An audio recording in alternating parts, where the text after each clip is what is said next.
దేశంలో బీజేపీ విద్వేషాలు రెచ్చగొడితే ఆ విద్వేషాల బజార్లో ప్రేమ దుకాణం కాంగ్రెస్ తెరిచిందన్నారు రేవంత్ రెడ్డి. మైనారిటీల హక్కుల కోసం పోరాడేది, నిలబడేది కాంగ్రెస్ మాత్రమేనని చెప్పారు. కొడంగల్లో పర్యటించిన ముఖ్యమంత్రి ఇఫ్తార్ విందులో పాల్గొన్నారు. అంతకుముందు హెచ్ఎండిఏ పరిధిలో రోడ్ల విస్తరణ, నిర్మాణంపై కీలక రివ్యూ నిర్వహించారు సీఎం.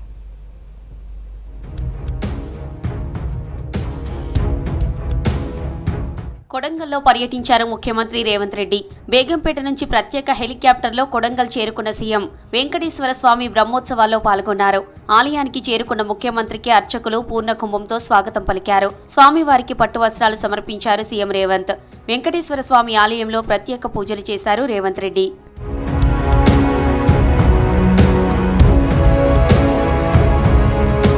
కొడంగల్ పట్టణంలోని ఓ ఫంక్షన్ హాల్లో కాంగ్రెస్ ఆధ్వర్యంలో ఏర్పాటు చేసిన ఇఫ్తార్ విందులో సీఎం రేవంత్ రెడ్డి పాల్గొన్నారు. దేశంలో ముస్లింల గురించి ఆలోచించేది కాంగ్రెస్ మాత్రమేనన్నారు రేవంత్. దేశంలో బీజేపీ విద్వేషాలు రెచ్చగొడితే ఆ విద్వేషాల బజార్లో కాంగ్రెస్ ప్రేమ దుకాణం తెరిచిందని చెప్పారు. ఇదే స్లోగన్తో రాహుల్ గాంధీ దేశమంతా జోడో యాత్ర చేశారని గుర్తు చేశారు. కొడంగల్ ముస్లిం సోదరులకు ఏం కావాలో చెబితే మీ సమస్యలను తీర్చుతానని హామీ ఇచ్చారు రేవంత్. కాంగ్రెస్ పార్టీ ये कम्युनल फोर्सेस के खिलाफ लड़ने में कांग्रेस पार्टी हमेशा आगे रहेंगे। राहुल गांधी जी ने भारत जोड़ो यात्रा में एक ही बात कहा, नफरत की बाजार में मोहब्बत की दुकान खोल रहा है। हम लोग हिंदू मुसलमान एक होकर इस देश को बचाने का, इसको मुल्क को बचाने के लिए हम कोशिश जारी रहेंगे। భవిష్యత్తు అవసరాలకు తగ్గట్లు రోడ్ల నిర్మాణం, విస్తరణ చేపట్టాలని అధికారులను ఆదేశించారు ముఖ్యమంత్రి రేవంత్ రెడ్డి. రాజధాని నగరంతో పాటు హైదరాబాద్ రోడ్ డెవలప్మెంట్ కార్పొరేషన్ ఆధ్వర్యంలో చేపడుతున్న అనుసంధాన రహదారుల నిర్మాణంపై కమాండ్ కంట్రోల్ సెంటర్లో సమీక్ష నిర్వహించారు ముఖ్యమంత్రి రేవంత్ రెడ్డి. ఈ సందర్భంగా 49 రోడ్ల నిర్మాణం, విస్తరణపై ముఖ్యమంత్రి పలు సూచనలు చేశారు. వివిధ ప్రాంతాల మధ్య అనుసంధానత పెంచడం, ప్రజలు ఎటువంటి అవాంతరాలు లేకుండా రాకపోకలు సాగించేందుకు వీలుగా రహదారుల నిర్మాణాలు ఉండాలన్నారు సీఎం. ఆయా రహదారుల నిర్మాణంతో ప్రయాణికుల ఇబ్బంది తొలగిపోవడంతో పాటు సమయం ఆదా అవుతుందని చెప్పారు. రోడ్ల విస్తరణకు భూసేకరణ చేపట్టాలని, అవసరమైతే ఎక్కువ పరిహారమైనా వెనకాడొద్దని చెప్పారు.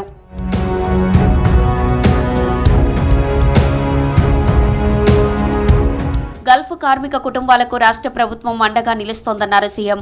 హైదరాబాద్లో గల్ఫ్ భరోసాకు సంబంధించి ప్రవాసీ మిత్ర సంస్థ రూపొందించిన పోస్టర్, డాక్యుమెంటరీ ఆవిష్కరించారు. ఇప్పటికే గల్ఫ్ కార్మికుల సామాజిక భద్రతకు రాష్ట్ర ప్రభుత్వం వివిధ సంక్షేమ కార్యక్రమాలు చేపట్టింది. ఇందుకు సంబంధించిన డాక్యుమెంటరీని రూపొందించారు. ఈ కార్యక్రమంలో రాష్ట్ర ఖనిజాభివృద్ధి సంస్థ చైర్మన్ ఈరవత్రి అనిల్, ప్రవాసీ మిత్ర ప్రతినిధులు పాల్గొన్నారు.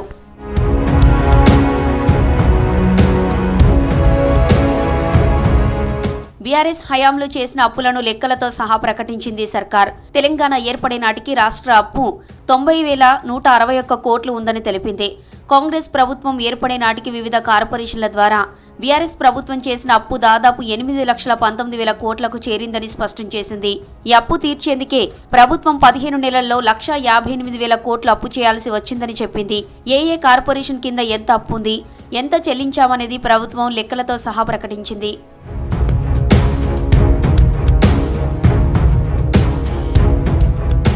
రేపు సాయంత్రం సూర్యాపేట జిల్లా హుజూర్ నగర్లో రేషన్లో సన్నబియ్యం పంపిణీ స్కీమ్ను ప్రారంభించనున్నారు సీఎం రేవంత్. ఈ పథకం కింద బీపీఎల్ రేషన్ కార్డుదారులకు సన్నబియ్యం అందించనుంది ప్రభుత్వం.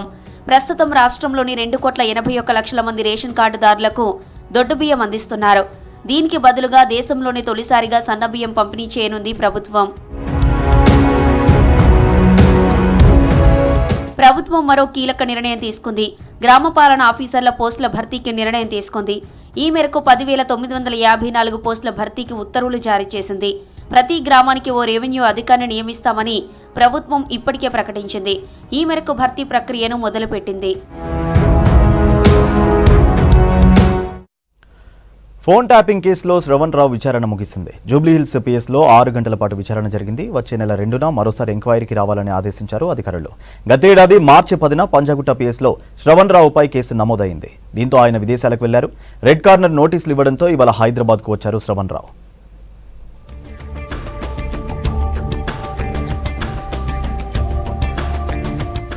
ఫోన్ ట్యాపింగ్ కేసు విచారణను మరింత స్పీడప్ చేశారు సిట్ అధికారులు. జూబ్లీహిల్స్ పోలీస్ స్టేషన్లో శ్రవణ్ రావును 6 గంటల పాటు విచారించారు. శ్రవణ్ రావును జూబ్లీహిల్స్ ఏసీపీ ఎంక్వైరీ చేశారు. ఫోన్ ట్యాపింగ్ పరికరాలు ఎక్కడి నుంచి కొనుగోలు చేశారు, ఎక్కడెక్కడ సర్వర్ రూమ్లను ఏర్పాటు చేశారు, ఎవరి ఆదేశాలతో ఫోన్ ట్యాపింగ్ చేశారనే కోణంలో విచారణ కొనసాగింది. అలాగే గత ప్రభుత్వంలోని కీలక వ్యక్తులతో శ్రవణ్ రావుకున్న పరిచయాలపై ఆరా తీశారు ఏసీపీ. శ్రవణ్ రావు అజ్ఞాతంలో ఉన్నప్పుడు ఎవరెవరితో టచ్లో ఉన్నారనే అంశాలపైన ప్రశ్నించినట్లు సమాచారం. గతేడాది మార్చి 10న పంజాగుట్ట పిఎస్లో కేసు నమోదైన వెంటనే శ్రవణ్ రావు మొదట లండన్కు, అక్కడి నుంచి అమెరికాకు పారిపోయారు. సిట్ విచారణకు రాకుండా అక్కడే ఉండిపోయారు. ఇటీవలే ఆయనపై రెడ్ కార్నర్ నోటీస్ జారీ అయింది. తనకు ముందస్తు బెయిల్ను నిరాకరిస్తూ తెలంగాణ హైకోర్టు జారీ చేసిన ఉత్తర్వులను సవాల్ చేస్తూ ఇటీవలే సుప్రీంకోర్టులో ఎస్ఎల్పీ దాఖలు చేశారు. పిటిషన్ విచారణ జరిపిన సుప్రీం ఎంక్వైరీకి సహకరించాలని శ్రవణ్ రావును ఆదేశించింది. అరెస్టు మాత్రం చేయొద్దని పోలీసులకు తెలిపింది. దీంతో ప్రత్యేక దర్యాప్తు బృందం ఇటీవల శ్రవణ్ రావుకు నోటీసులు జారీ చేసింది. ఈ నెల 29న తమ ఎదుట విచారణకు హాజరు కావాలని సూచించింది. నోటీసు ప్రతిని ఈ నెల 26నే హైదరాబాద్లోని ఆయన కుటుంబ సభ్యులకు అందించింది. శనివారం తెల్లవారుజామున దుబాయ్ నుంచి హైదరాబాద్ చేరుకున్న శ్రవణ్ రావు విచారణ కోసం జూబ్లీహిల్స్ ఏసీపీ కార్యాలయానికి వచ్చారు. ఏసీపీ వెంకటగిరి ఆధ్వర్యంలో శ్రవణ్ రావును 6 గంటల పాటు విచారించారు. శ్రవణ్ రావును 15 నుంచి 20 ప్రశ్నలు అడిగినట్లు సమాచారం. ఫోన్ ట్యాపింగ్ ఎవరి ఆదేశాల మేరకు చేశారు, ఈ కేసులో మీ పాత్ర ఏంటి అనే విషయాలపై ఆరా తీశారు. శ్రవణ్ను పూర్తి స్థాయిలో విచారిస్తే కీలక విషయాలు వెలుగులోకి వస్తాయని పోలీసులు భావిస్తున్నారు. ఉగాది నుంచి రాష్ట్రంలో సన్నబియ్యం పంపిణీ జరుగుతుందన్నారు మంత్రులు. ఏప్రిల్ నుంచి కొత్త రేషన్ కార్డుల డిస్ట్రిబ్యూషన్ చేస్తామన్నారు. హిమాచల్ ప్రదేశ్తో విద్యుత్ ఒప్పందం కీలక ముందడుగన్నారు డిప్యూటీ సీఎం భట్టి. ఏడాదిలో 10 నెలల పాటు కరెంటు ఉత్పత్తి చేయొచ్చన్నారు. ప్రతి సంక్షేమ పథకం అర్హులకు అందించడమే ప్రభుత్వ లక్ష్యమన్నారు మంత్రులు.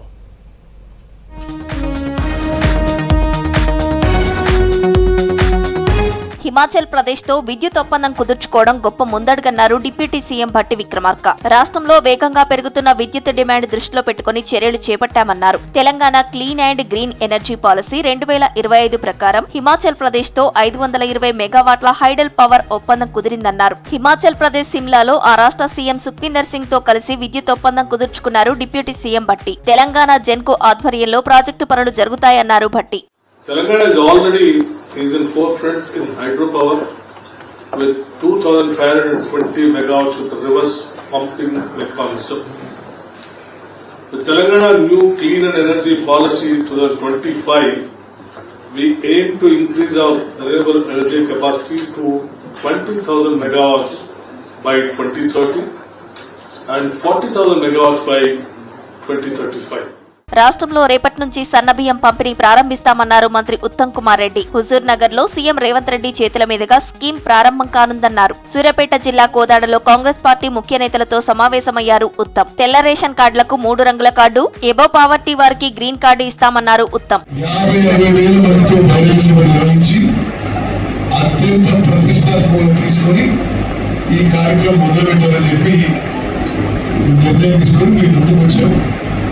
రేపు ముఖ్యమంత్రి గారితో సహా ఉప ముఖ్యమంత్రి గారు రాష్ట్రంలో చాలా మంది ఎంపీలు, ఎమ్మెల్యేలు, ఎమ్మెల్సీ కూడా హాజరు కాకుండా ఇది చాలా ప్రతిష్టాత్మక కార్యక్రమం చెప్పి నేను పదే మనం చేస్తాను.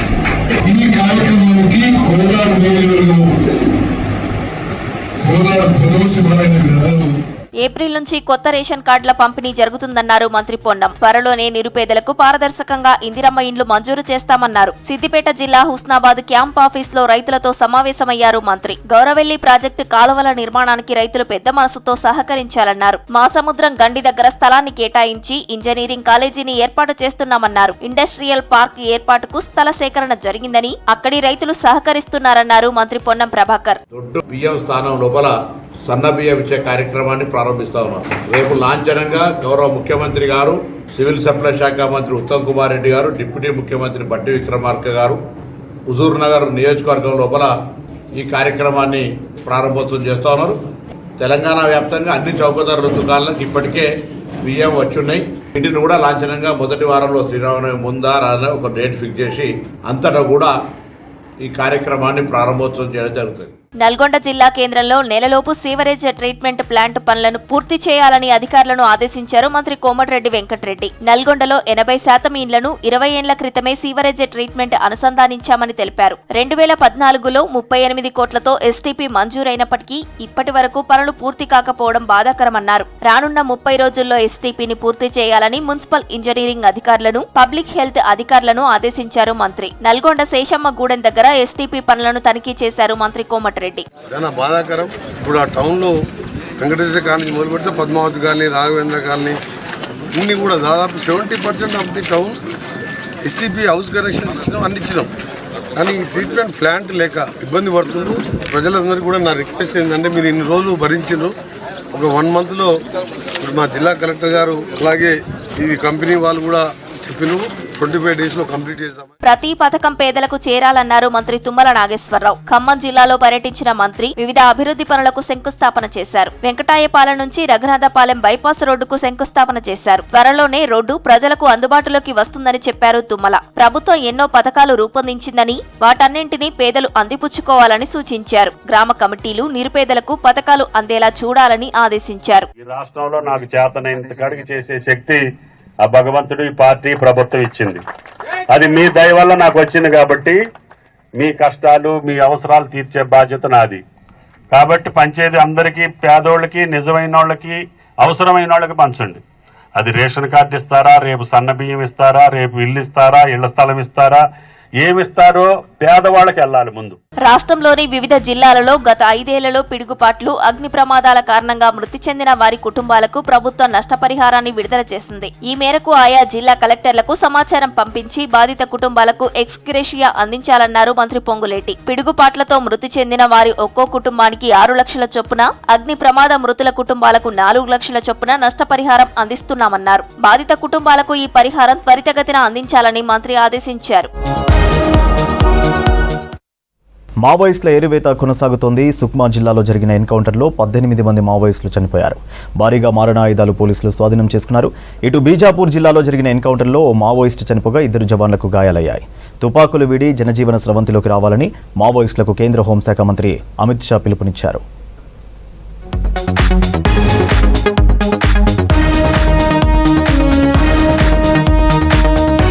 దండకారణ్యంలో మావోయిస్టుల ఎరివేత వేగంగా కొనసాగుతోంది. మార్చి 2026లోగా మావోయిస్టులను ఎరివేస్తామని కేంద్ర హోంమంత్రి ఇప్పటికే ప్రకటించడంతో ఛత్తీస్గఢ్ అడవులు రక్తమోడుతున్నాయి. సుక్మా జిల్లాలో ఉదయం భారీ ఎన్కౌంటర్ జరిగింది. పోలీసులు, మావోయిస్టులకు మధ్య జరిగిన ఎదురుకాల్పుల్లో 16 మంది మావోయిస్టులు చనిపోయారు.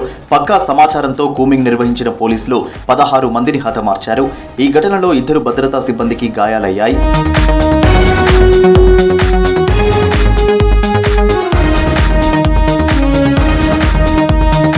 కేరళపాల్ పోలీస్ స్టేషన్ పరిధిలో కాల్పులు చోటు చేసుకున్నట్లు పోలీసు ఉన్నతాధికారులు ప్రకటించారు. District reserve guard, central reserve police force బలగాలు ఈ ఆపరేషన్లో పాల్గొన్నాయి.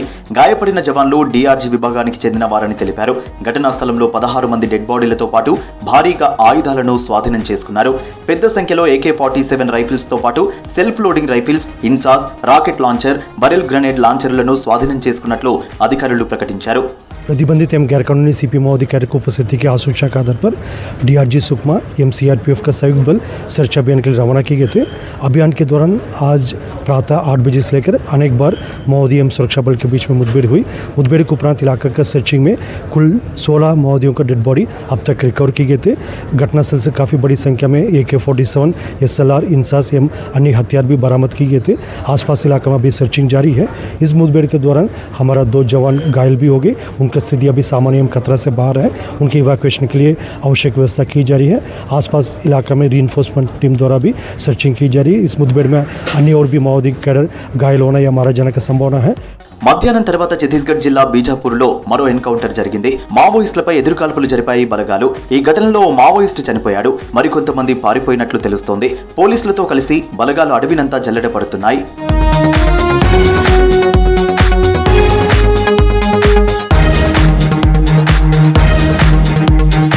ఛత్తీస్గఢ్లో సాయుధ మావోయిస్టులు లొంగిపోయి జనజీవన స్రవంతిలో కలవాలని కేంద్ర హోంమంత్రి అమిత్ షా ట్వీట్ చేశారు. హింసతో ఏం సాధించలేరని అన్నారు. శాంతి అభివృద్ధితోనే మార్పు తీసుకువచ్చే అవకాశం ఉందన్నారు. ప్రధాని మోదీ నాయకత్వంలో వచ్చే ఏడాది మార్చి కల్లా మావోయిస్టులను అణిచివేయాలని నిర్ణయించినట్లు హోంమంత్రి స్పష్టం చేశారు.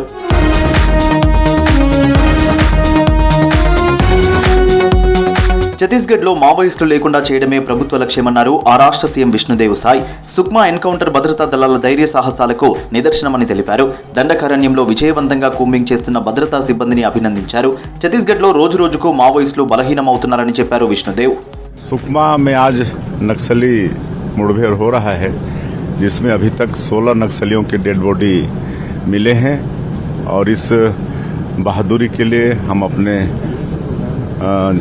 सुरक्षा बल के जवानों को बहुत बहुत बधाई धन्यवाद देते हैं. उनके साहस को బీజాపూర్లో మావోయిస్టులు అమర్చిన ఐఈడీ పేలి 2 చిన్నారులు మృతి చెందారు. మరో మహిళకు తీవ్ర గాయాలయ్యాయి. అటవీ ప్రాంతంలో పిల్లలతో కలిసి వెళ్తుండగా ఈ ఘటన జరిగినట్లు పోలీసులు తెలిపారు. భారీ భూకంపం దాటికి మయన్మార్ మృత్యు దిబ్బలా మారింది. ఇప్పటికే 2000 మంది వరకు మృతి చెందగా వేలాది మందికి గాయాలయ్యాయి. థాయిలాండ్, మయన్మార్లో లక్షలాది మంది నిరాశ్రయులయ్యారు. మరోవైపు 2 దేశాల్లోనూ ముమ్మరంగా సహాయక చర్యలు కొనసాగుతున్నాయి. భూకంప బాధిత దేశాలకు భారత్ పెద్ద ఎత్తున సాయం చేస్తోంది. మయన్మార్కు 40 టన్నుల సామాగ్రితో పాటు 80 మంది ఎన్డీఆర్ఎఫ్ సిబ్బందిని పంపించింది ఇండియా.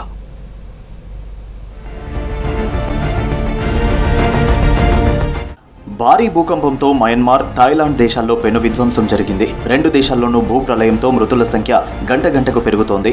ఇప్పటికే 2000 మంది వరకు మృతి చెందగా గాయపడిన వారి సంఖ్య 3000కు పైగా ఉన్నట్లు తెలుస్తోంది. మరోవైపు శిథిలాల కింద చిక్కుకున్న వారిని రక్షించేందుకు సహాయక చర్యలు ముమ్మరంగా కొనసాగుతున్నాయి. దీంతో మృతుల సంఖ్య మరింత పెరిగే అవకాశం ఉంది.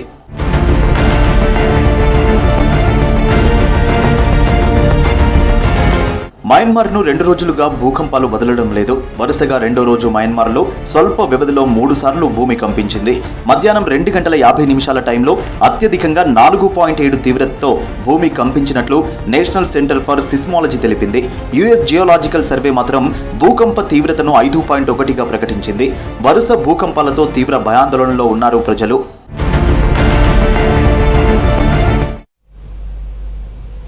ఇవి బులెటిన్ అప్డేట్స్. Stay tuned.